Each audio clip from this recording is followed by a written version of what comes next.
El enfoque de hoy es casi un cambio de paradigma. Uno busca en el fondo la autosuficiencia del paciente. Y ahí está la parte educativa que uno se tiene que tomar como médico, como profe, como nutricionista, de darle herramienta al otro para que el otro tome sus decisiones. Bienvenidos, bienvenidas. Estamos aquí con otro contenido de Vive Más. Hoy en este encuentro para mí muy especial con Juan Nussbaumer, un médico traumatólogo, deportólogo, que bueno, sabe un poco mucho de todo esto, pero en mi caso particular tiene una historia que tiene que ver con mi lesión y con el origen de muchas de las cosas que empecé a entender, a comprender y a querer cambiar, que me llevaron a realizar estos contenidos. Así que bienvenido, Juan. Muchas gracias. Gracias por tu presencia. Quiero volver a ese momento inicial en el que nos conocimos, creo que fue enero de 2021, cuando un poco a la salida, las primeras salidas después de las cuarentenas para volver a entrenar, yo empecé a tener importantes dolores en una rodilla y me recomendaron ir a verte. Bueno, al ver una resonancia magnética, vos me dijiste, tenés un problema en el menisco. Edad más pandemia, fueron tus palabras muy simples y la conclusión fue, anda al gimnasio. Y yo, claro, para mí era algo muy novedoso, era muy simple. Claro, cuando uno dice, tenés roto el menisco, lo primero que uno piensa es, bueno, te van a mandar a la cirugía, o tomate esto, ponete estas cremas, o vendate, no sé, algo. Y lo primero que me dicen es, anda a trabajar, anda al gimnasio. Bueno, la historia larga es que yo tardé más de un año en entender la dimensión de las palabras anda al gimnasio, porque tampoco me quedaba claro cuánto gimnasio, ni qué gimnasio, ni para qué.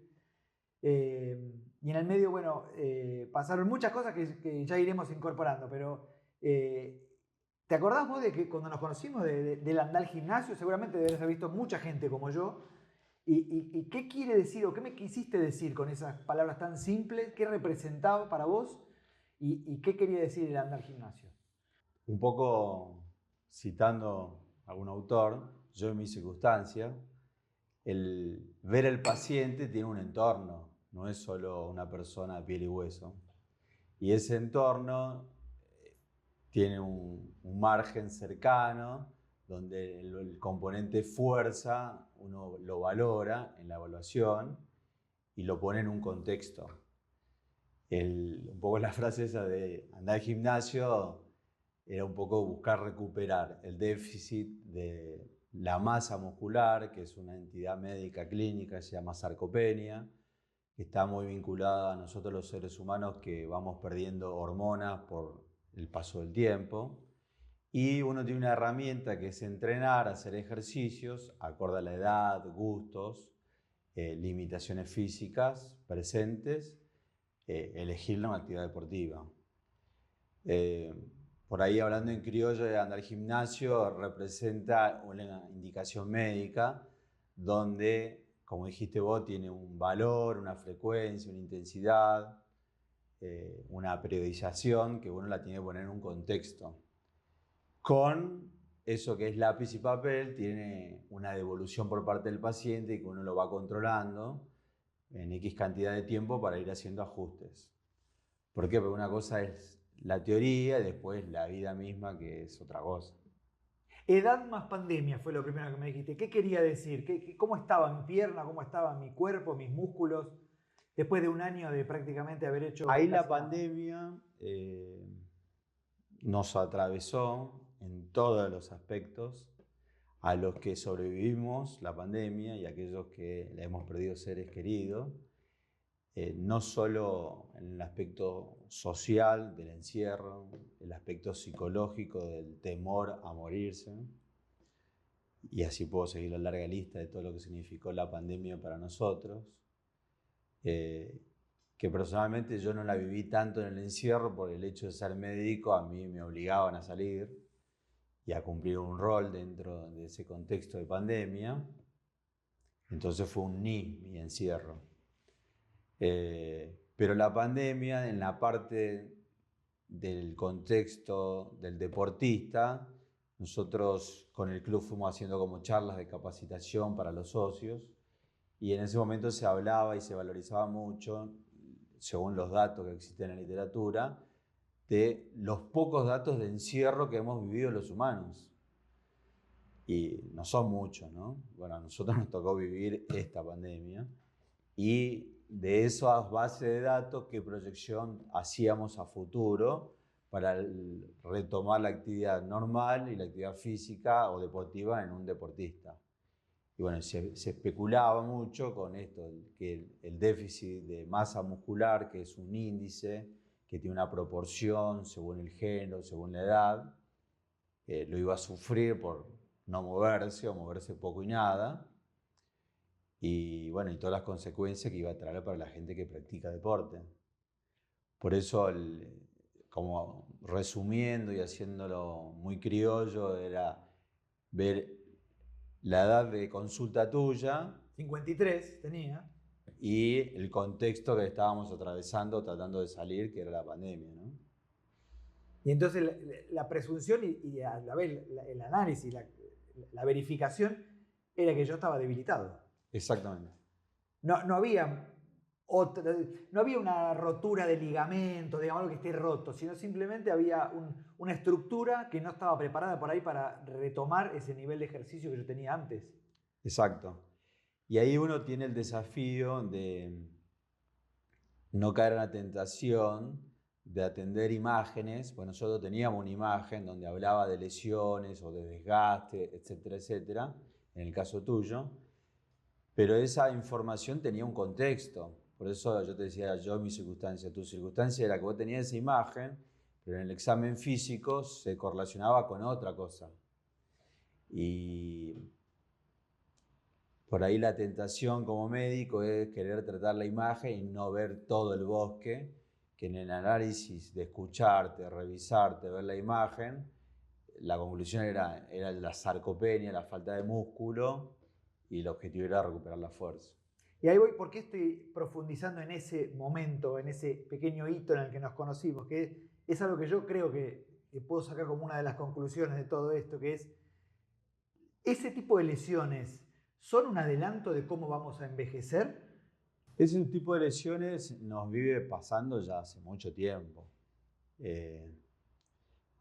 Lo que está diferente de cómo vamos a envejecer es que cada vez somos más viejitos, entonces nos morimos más tarde. Lo cual significa que las variables fisiológicas de desplazamiento, alimentación, aspecto cognitivo, eso sigue estando, pero con un desgaste mayor a lo que la edad promedio de expectativa de vida que uno tenía hace 100 años atrás. La sarcopenia forma parte, o sea, la falta de músculo tiene que ver con el déficit de hormona, que tiene que ver con el envejecimiento. Y hay como fatiga material, corporal, el cuerpo, pero hoy la medicina, la ciencia tiene al alcance de la mano, con datos fuertes, de que uno puede corregirlo entrenando, moviéndose en algo que a uno le gusta, que puede ser individual o grupal. Entonces ese déficit que genera grandes cambios corporales, el tratamiento es muy barato. Solo exige cierta disciplina de 3 veces por semana de hacer algo de actividad física que tenga un componente aeróbico, donde uno pueda activar determinadas partes del cuerpo, y una componente de fuerza para activar la otra parte en el aspecto que es entrenar. Y Juan, este cambio que vos decís en la percepción de la utilidad del músculo y de la fuerza, yo interpreto que también cambió tu manera de trabajar. Vos empezaste como médico traumatólogo.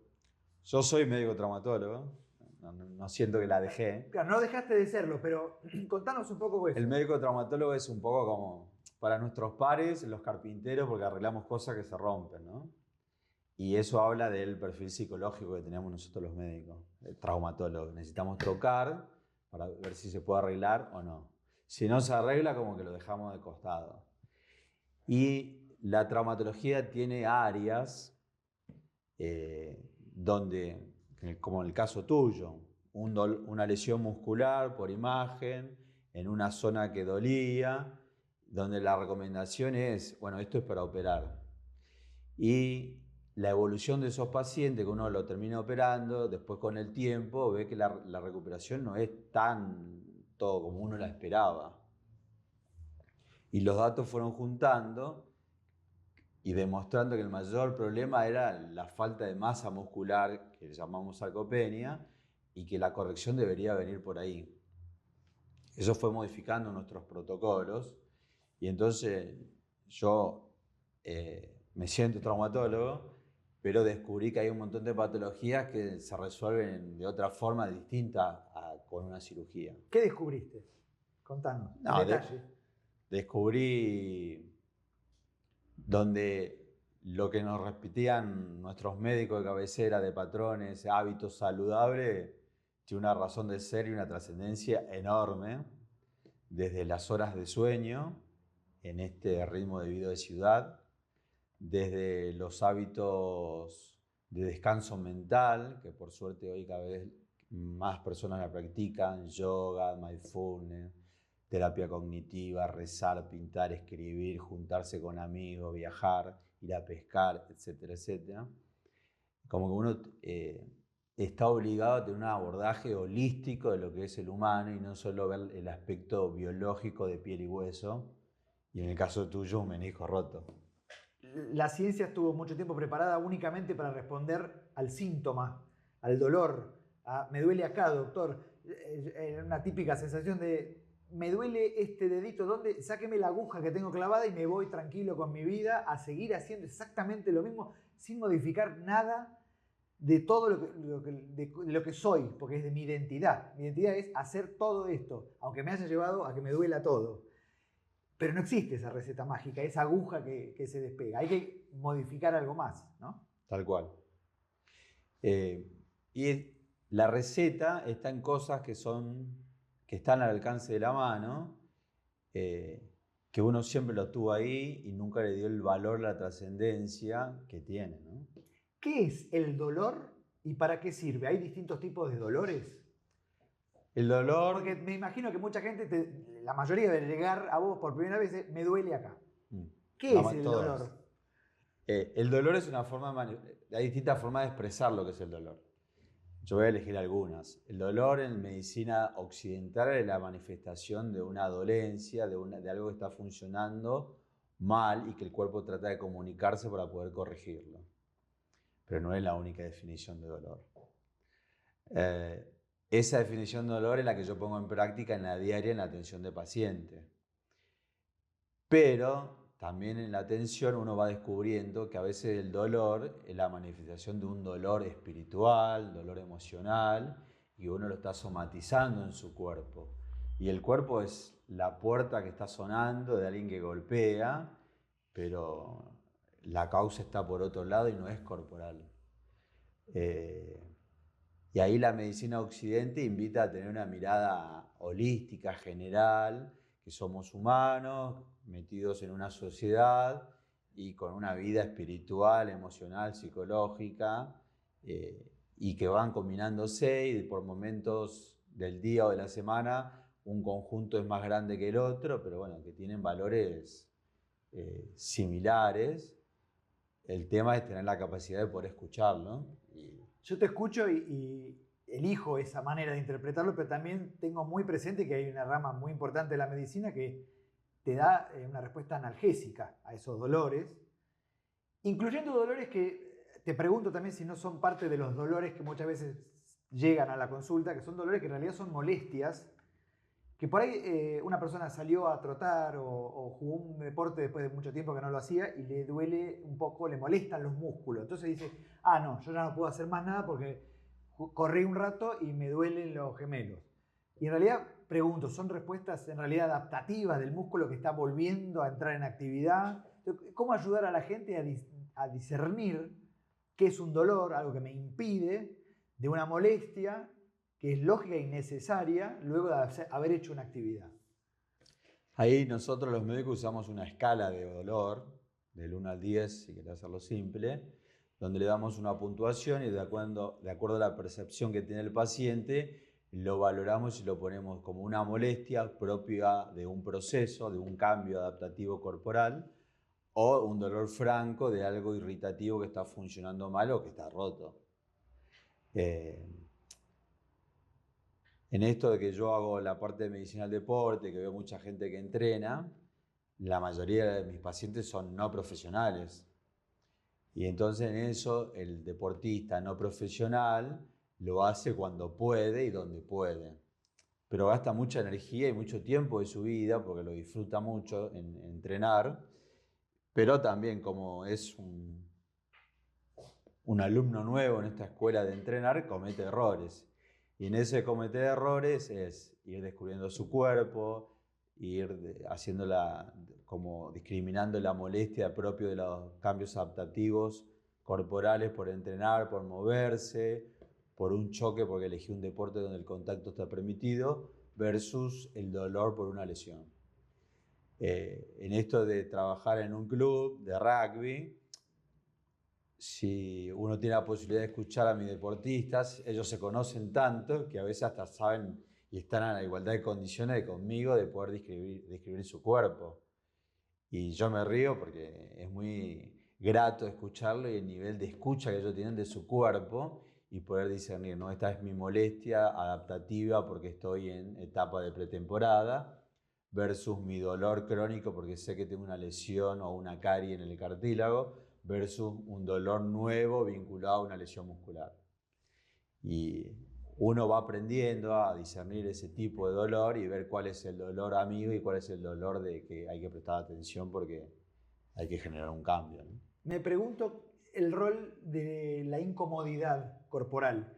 Mucha gente le cuesta empezar a hacer deporte o ejercicio físico o tener consistencia, constancia, porque le cuesta mucho afrontar la incomodidad, la agitación respiratoria, el cansancio muscular, por ahí una molestia muscular, no es un dolor, pero una molestia que puede sentir al otro día. Entonces prefiere, es como que siente, no, yo me duele, me agito, no estoy preparado para esto. Y en realidad es parte, esa incomodidad, del proceso. ¿Para qué sirve la incomodidad para sentirse bien? ¿Qué tiene de bueno la incomodidad? Sí, ahí el gran desafío es la progresión y de ponerle un marco de trabajo. ¿Para qué? Para evitar chocarte con la frustración, porque algunas personas lo viven como frustración, a sentirse incómodo. O de reconocer que no tienen capacidades para la vida deportiva. Y la verdad es que todos estamos preparados para tener una vida deportiva con los gustos personales, individuales, grupales, del mismo género, mixto, uno va a elegir.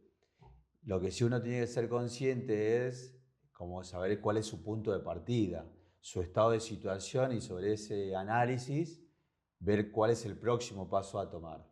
Porque si uno acelera el paso o el punto de partida, va quemando etapas y los cambios adaptativos son muy rápidos y el cuerpo le cuesta seguir a esos cambios y a veces se manifiesta con dolor franco, con incomodidad, con dolores post-esfuerzo.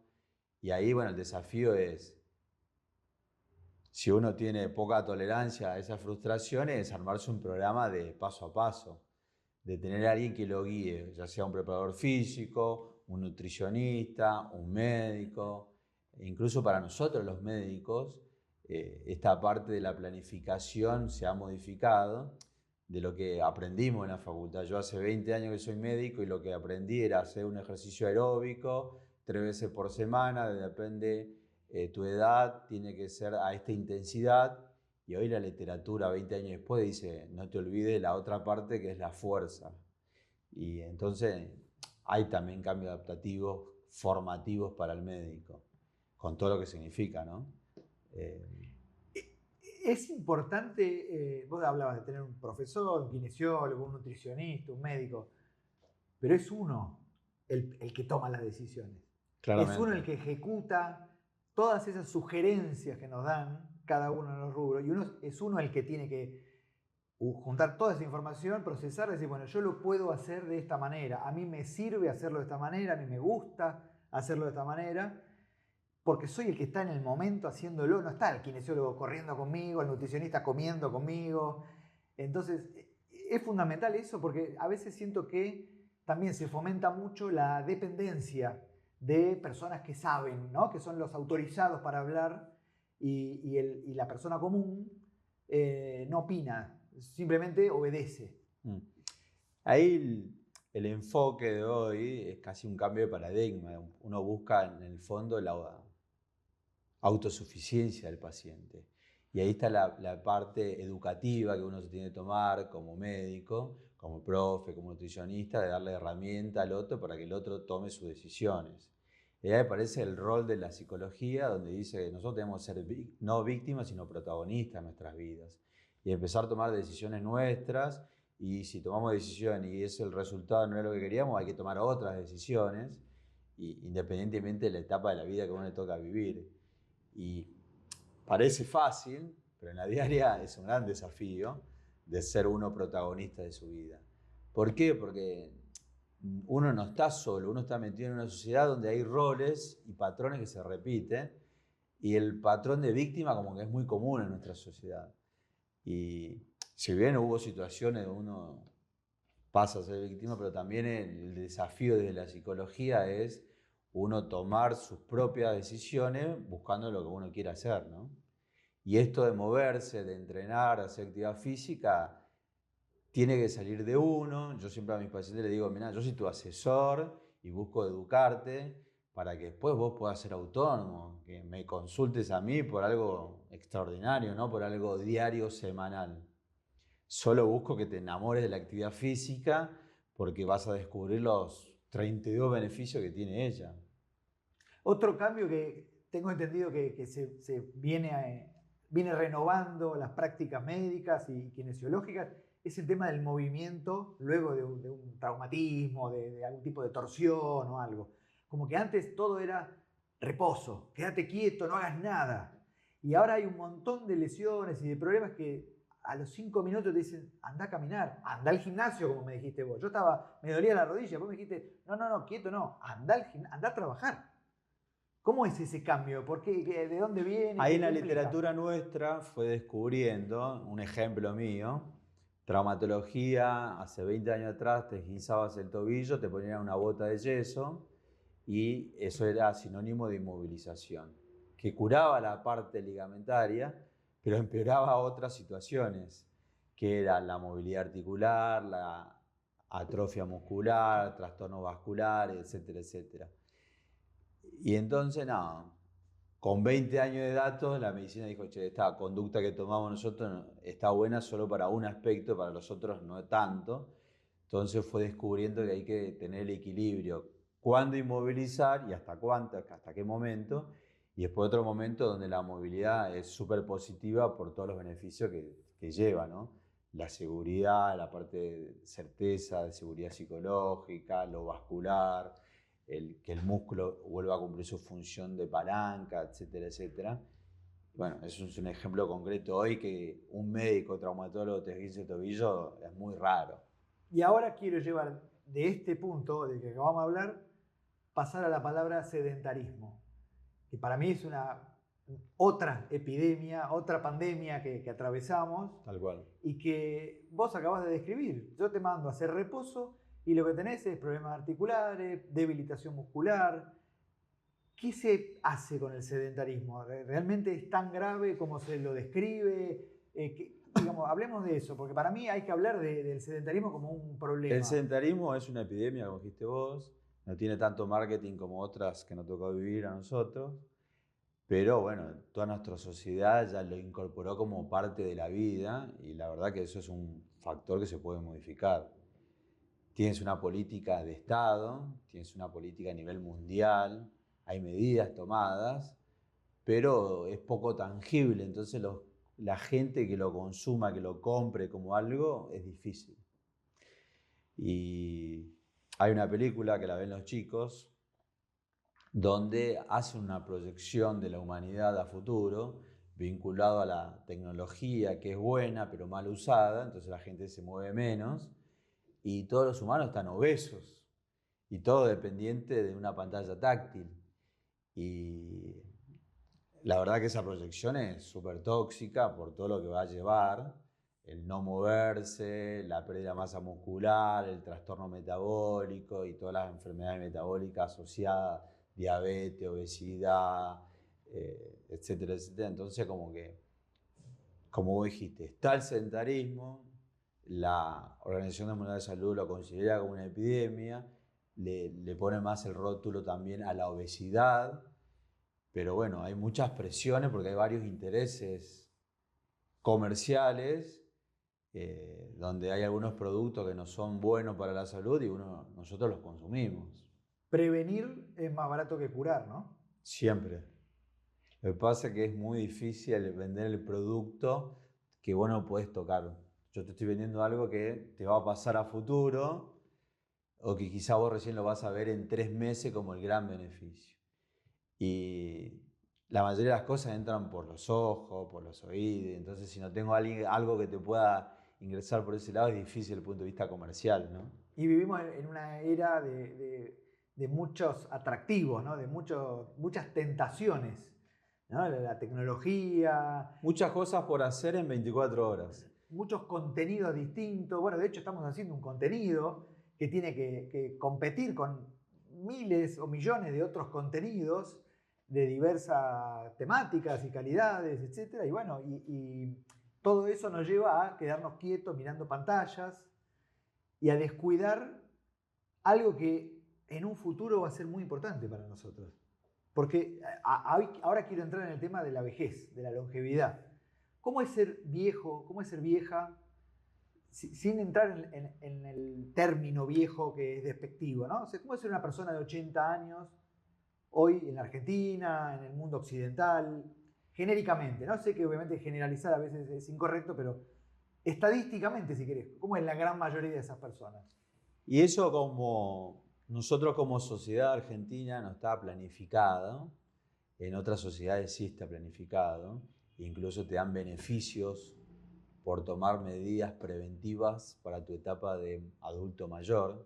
Un ejemplo, hay universidades que te pagan o te descuentan parte del valor de la cuota de la universidad por ir en bicicleta.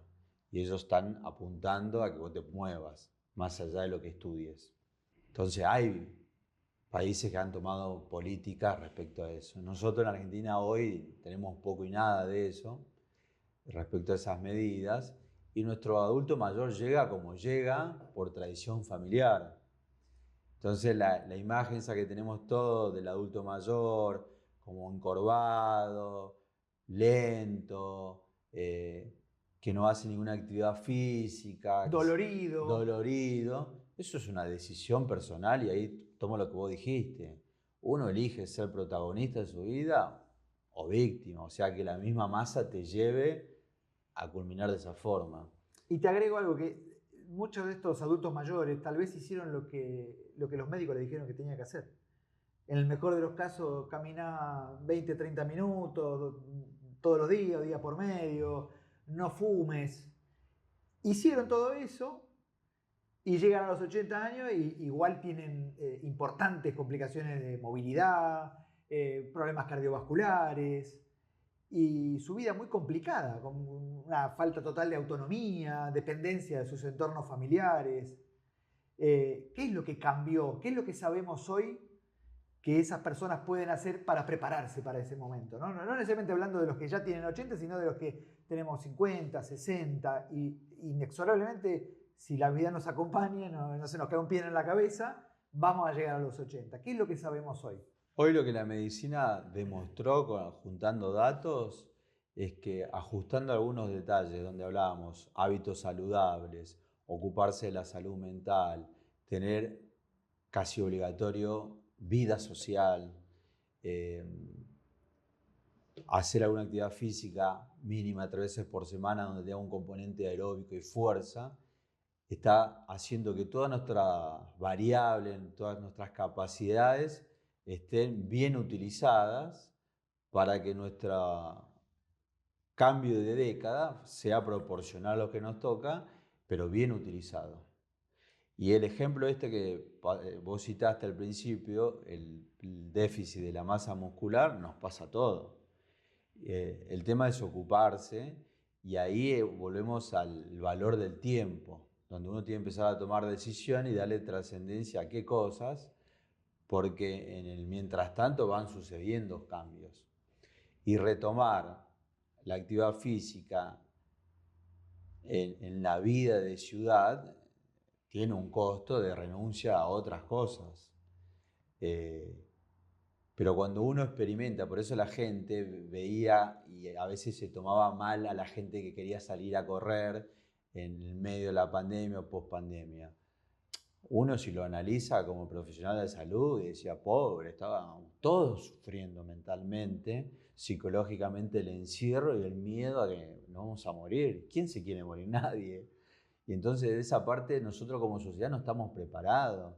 No es que disfrutamos la muerte, todo el mundo le quiere escapar a la muerte.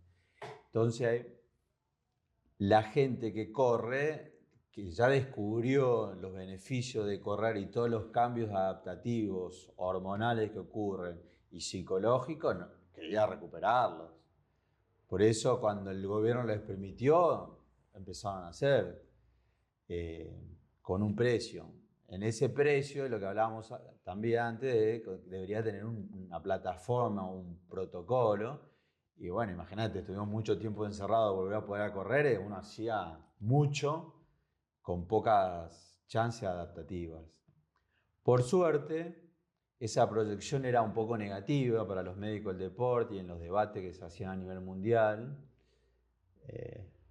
que todos proyectábamos que la tasa de lesión de determinadas cosas iba a aumentar y por suerte no se concretó. La tasa no cambió mucho y la gente pudo volver a hacer su actividad deportiva como antes, sin grandes cambios nocivos. Por ejemplo, de rotura de Aquiles, de lesiones de menisco, lesiones de ligamento cruzado, lesiones musculares. En ese sentido, el cuerpo es muy solidario, muy colaborador y siempre se adapta. ¿Cómo se deteriora el cuerpo de una persona que ya tiene 80 años? ¿Cómo están sus músculos? ¿Cómo están sus huesos? Vos hablabas mucho de las hormonas. ¿Qué pasa con...? Producen menos hormonas y entonces ¿qué es lo que le genera al cuerpo? Hablemos un poco en profundidad de eso. El cuerpo en general lo que sufre es fatiga material. Y en ese proceso de fatiga material por uso, se van agregando otros componentes que tienen que ver con la genética de papá y mamá. La genética de papá y mamá es buena, más o menos, o puede ser no tan buena. Y esa no tan buena, yo le pongo la figura de un oso que está durmiendo en una cueva y que depende de las decisiones que uno tome, y ahí volvemos a lo mismo, uno es protagonista de su vida, despierta al oso o no. Entonces, lo que nosotros escuchamos, que la medicina de Occidente nos repetía de hábitos saludables, un poco mezclado también con la medicina de Oriente, que nos enseñó muchas cosas, toda la parte esta cognitiva, mental, psicológica, vino de Oriente, que nos fue educando a nosotros los occidentales, che, eso está muy bueno y hay datos concretos que lo tenemos que asimilar. Y ahí surgió la corriente de Mindfulness, donde un médico en Estados Unidos le puso términos occidentales a toda una idea oriental. Entonces, en eso se fue ampliando y modificando que tenemos que evitar que ese deterioro sea fuera del carril esperado para la edad. Se van surgiendo cambios, como citaste vos, a nivel óseo, pero esos cambios óseos, si uno toma los recaudos, lo modifica y lo previene y no aparecen. Pero bueno, uno tiene que tomar manos, ponerse en acción. Los cambios metabólicos, algunos van de la mano del sedentarismo, otros van de la mano del ADN de papá y mamá, pero si uno es inteligente, no despierta el oso o el mal ADN de papá y mamá y no aparece en el transcurso de la vida. Pero en ese deterioro o esos cambios que se van dando adaptativos, uno tiene que ser inteligente de tomar las medidas concretas para llegar a una etapa de vida adulta óptima y no limitada, no restringida, de movilidad como atarse los cordones, subir y bajar escaleras, subir o bajarse de un auto, levantar un nieto, jugar con los hijos, porque uno lo va perdiendo, esos patrones de movilidad que uno ve en los chicos, en el bebé, que rola, gira, se cae, se levanta, sintió que se golpeó algo y que a los 2 segundos ya está volviendo a hacer. todos esos cambios adaptativos uno lo tiene en su ADN y por la vida de ciudad lo fue perdiendo. Y ahí tiene que ver con las decisiones. Entonces, como uno debería, en eso de vida de ciudad, por decirte una oficina, un médico, obligarse también a tener vida de hábitos saludables, porque si no uno va a llegar a una vida adulta muy restringido, limitado, y como vos dijiste, con poca autonomía. Lo pienso desde otro lado. Entonces, tenemos 80 años, ¿somos viejos o somos débiles? Porque ¿importa la cantidad de años o importa por ahí tenemos menos años, pero estamos débiles? O sea, ¿cuál es el problema? ¿La vejez o la debilidad? Somos las dos cosas, porque los años pasan y hablan de fatiga material. Uno con el tiempo va perdiendo, por decirte un ejemplo, fibras colágenas. Eso tiene que ver con el paso del tiempo. Uno lo puede frenar, limitar, reponer, sí.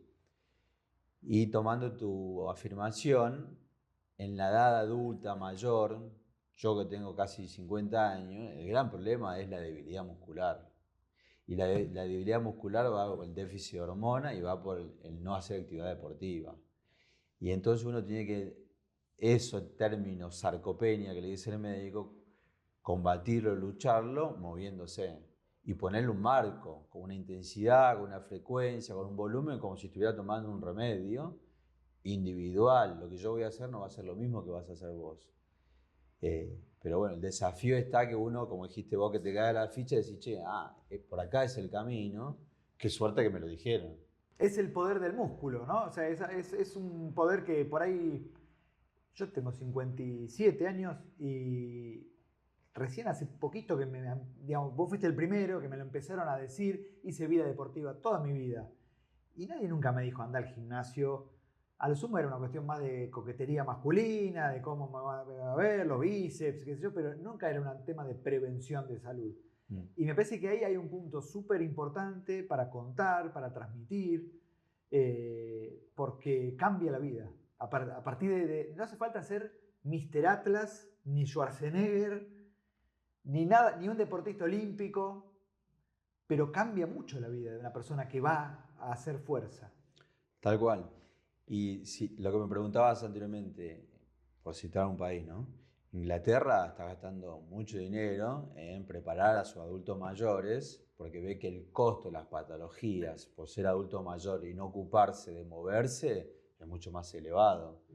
Hoy en día existe toda una plataforma de video, texto, foto, donde le explica al adulto, más 50, cómo se tiene que mover, dentro de qué marco, y como dijiste vos, sin la necesidad de irse a un gimnasio, sino en el hábito de su casa, que se mueva con el peso de su cuerpo, usando los recursos que tiene en una casa, en un departamento.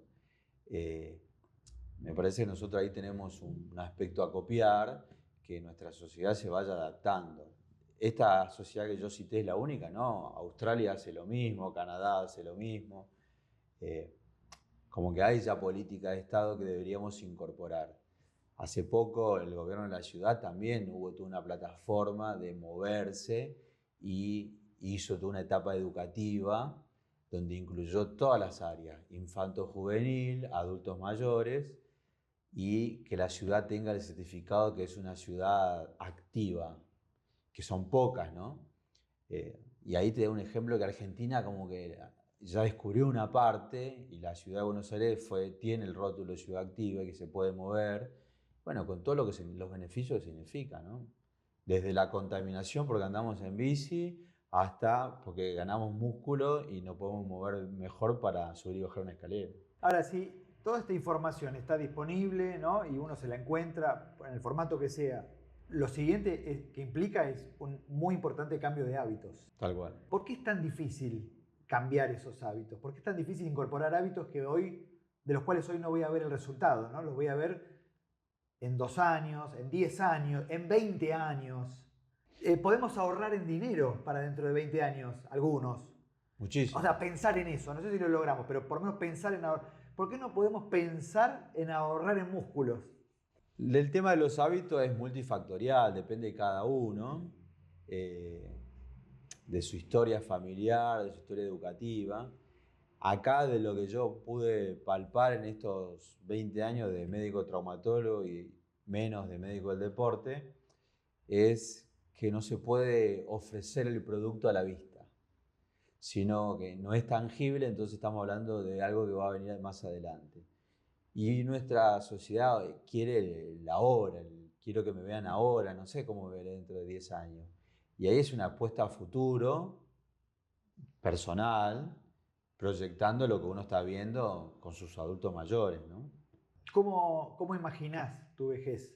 Mi vejez me la imagino leyendo mucho, porque me gusta, disfrutando mis nietos, haciendo cosas con ellos, haciendo alguna actividad deportiva, por los beneficios que tiene la actividad deportiva, desde mentales hasta para combatir la sarcopenia, para combatir la osteopenia, la osteoporosis, la fragilidad ósea.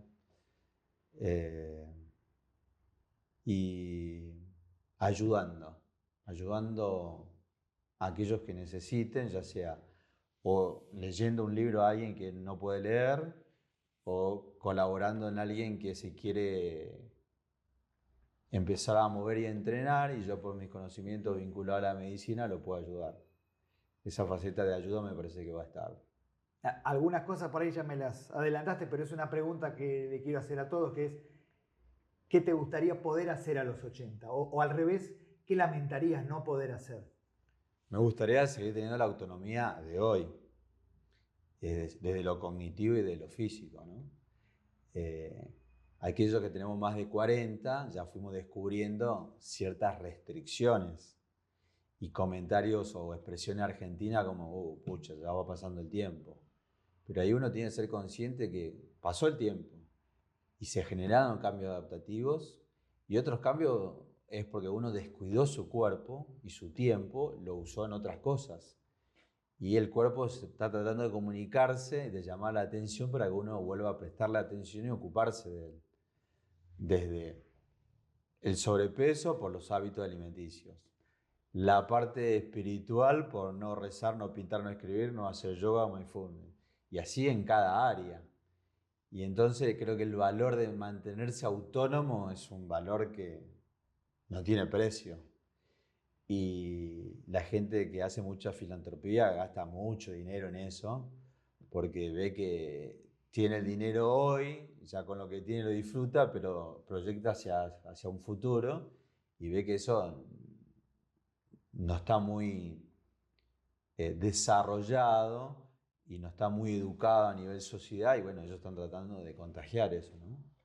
Retomo lo que contaba al inicio de nuestra anécdota de cómo nos conocimos cuando me mandaste al gimnasio, y yo te decía que tardé bastante tiempo en interpretar qué quería decir andar al gimnasio, porque al principio yo pensaba, bueno, voy a ver un kinesiólogo un mes, 2 meses, 2 veces por semana, me soluciona este problemita, y sigo con lo que venía haciendo.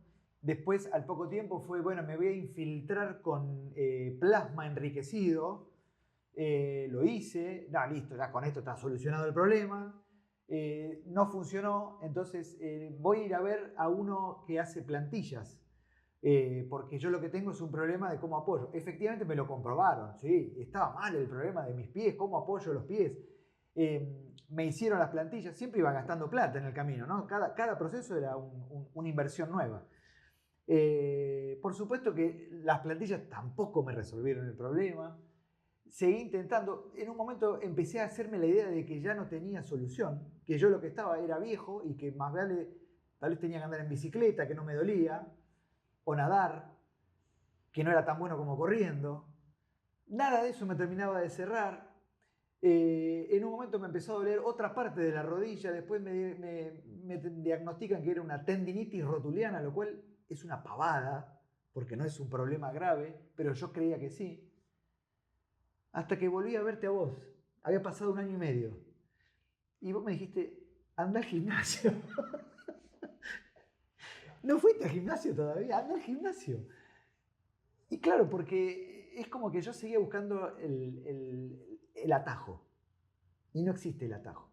El atajo no existe para estas cosas. Para casi nada existen los atajos. Es buena tu experiencia. Y ahí empecé un proceso que duró más de 1 año, de ir 3 veces por semana a un gimnasio y empezar de cero de nuevo. Y en ese proceso volver a intentar correr.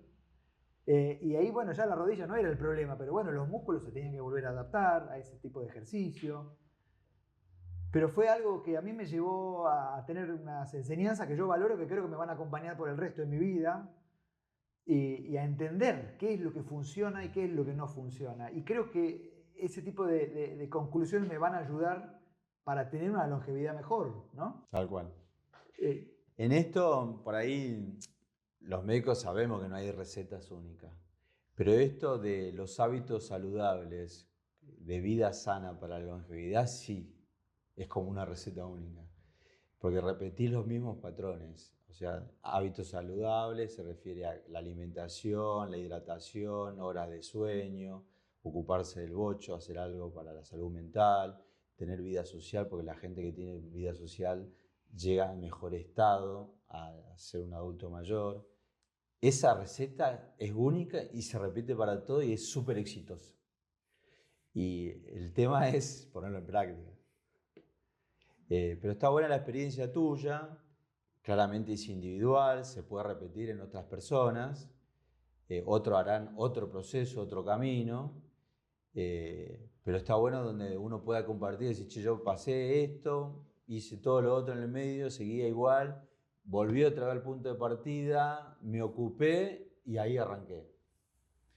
Con esto no queremos inhibir todas las opciones que vos fuiste tomando en esto, porque ahí siempre hay que ver el yo y la circunstancia del paciente, ¿no? Cada paciente es un mundo.